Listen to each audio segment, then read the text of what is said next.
निगरान वज़ीर तवानाई मोहम्मद अली ने दावा किया है कि गैस सेक्टर में सालाना 350 अरब रुपए का नुकसान होता है और इसी वजह से तेल और गैस की तलाश करने वाली कंपनीज को अदायगी हो नहीं पाती।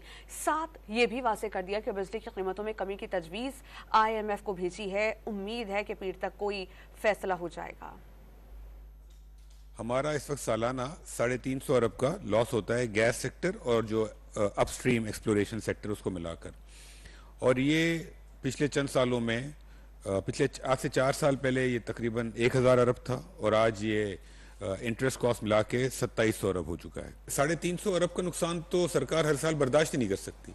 पिछले 10 सालों में जो हमारी गैस और ऑयल की एक्सप्लोरेशन जो कम हुई है उसकी वजह से तकरीबन 3.5 अरब का डॉलर का सालाना शॉर्टेज हो गई है गैस और ऑयल की।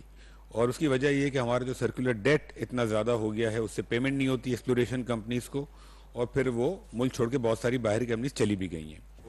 IMF को भेजा हुआ है और उसके अंदर हमें उम्मीद थी कि कल तक इंशाल्लाह जवाब आ जाएगा, यस्टरडे, लेकिन वो बिल्कुल फाइनल स्टेजेस में है और मेरा ख्याल है कि इंशाल्लाह वीकेंड या मैक्सिमम मंडे तक इसके ऊपर फैसला हो जाएगा इंशाल्लाह।